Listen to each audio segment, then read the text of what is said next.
Actuellement, avec la volonté politique de son Excellence le Président Macky Sall, l'engagement de notre ministre Mamadou Talla dans la réussite de l'EBJA, l'éducation de base des jeunes et des adultes, avec l'alphabétisation et la promotion des langues nationales, nous sommes en train de faire beaucoup de choses. Nous sommes dans plusieurs chantiers.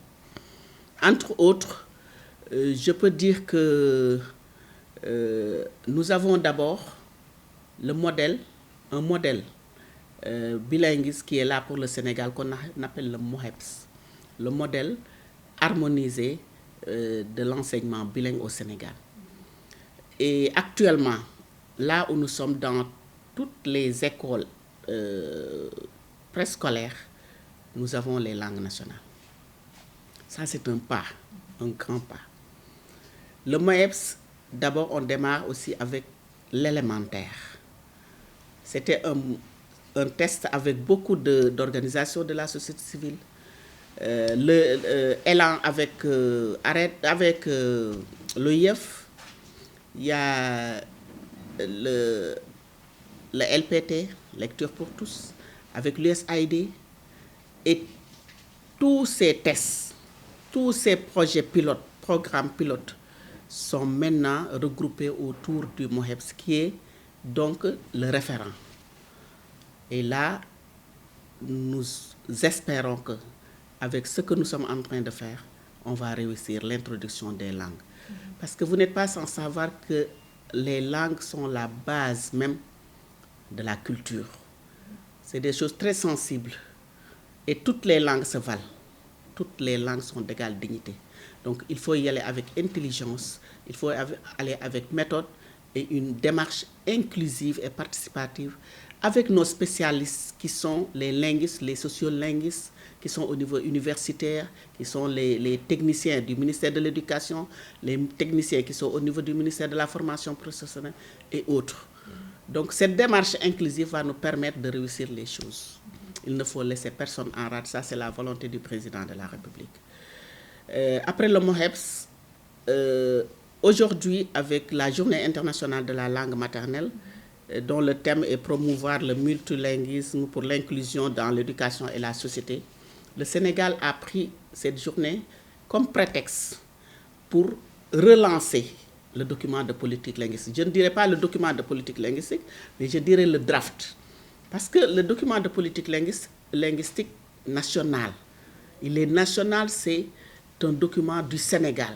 Donc tous les acteurs, tout le système doit avoir ce document, doit réagir sur ce document. On doit faire un partage à tous les niveaux.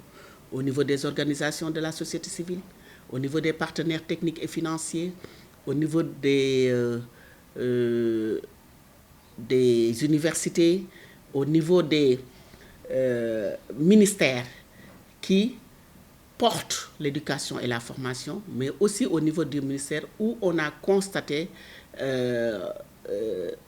l'analphabétisme. Par exemple, au niveau du ministère de la Femme, vous savez que l'analphabétisme est féminin. Donc, nous travaillons aussi avec ce ministère, nous travaillons avec la formation professionnelle. La culture, je l'ai dit, les langues sont la base de la culture, avec le ministère de la Culture et j'en passe. Donc, c'est sur ça que nous sommes.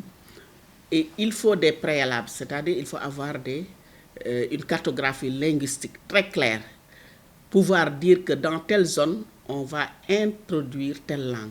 Ça, c'est une étude très poussée. Ce sont des recherches que les linguistes ont démarrées. Par exemple, à Saint-Louis, on a fait la cartographie linguistique à Saint-Louis. On est dans d'autres zones. Donc, si on termine tous ces chantiers, on aura un document de politique linguistique véritablement qu'on va mettre à disposition d'abord au niveau des institutions qui vont intervenir, au niveau de ces ministères, je l'ai dit, mais même le patronat doit être impliqué. Donc, c'est le processus qui est déclenché. Ça fait 2 jours au niveau de Thiès.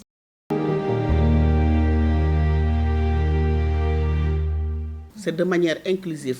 On a adopté une démarche inclusive, participative, et on a un document. Le MOHEP, c'est un document, un modèle qui va permettre aux autres d'avoir une référence. Et le document est déjà là, on l'a partagé avec tous les acteurs que je viens de citer. Et il faut mettre ça à la disposition des acteurs, mais aussi réussir cette synergie avec les acteurs, mais aussi cette cartographie linguistique. On ne peut pas réussir l'introduction des langues sans finaliser l'introduction, la cartographie linguistique.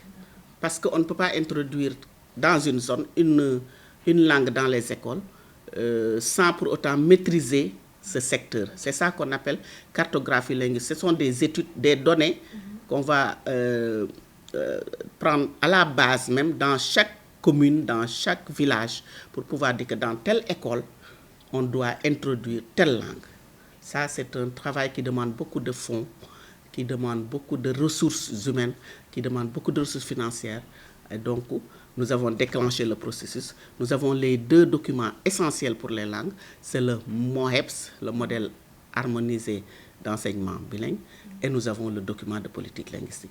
Ces 2 documents vont nous permettre de réussir l'introduction des langues, mais aussi la promotion des langues nationales au Sénégal.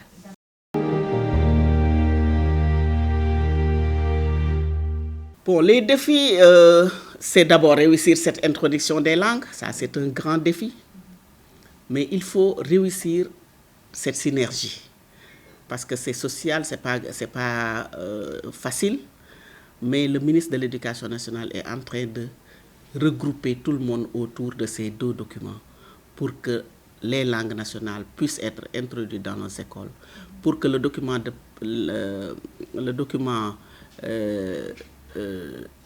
linguiste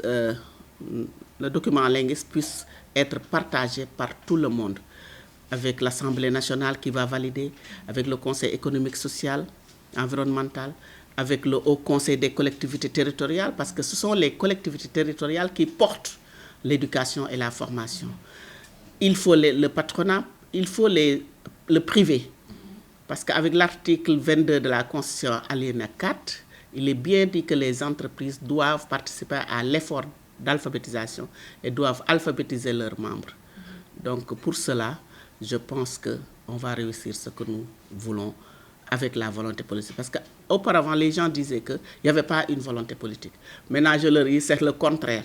C'est le président de la République lui-même qui nous pousse à terminer le document de politique linguistique, à créer cette synergie autour des langues et de l'alphabétisation, mais aussi réussir l'introduction des langues, qui est très, très importante. Et il faut démarrer à la base, parce que pour avoir un capital humain, il faut former des gens.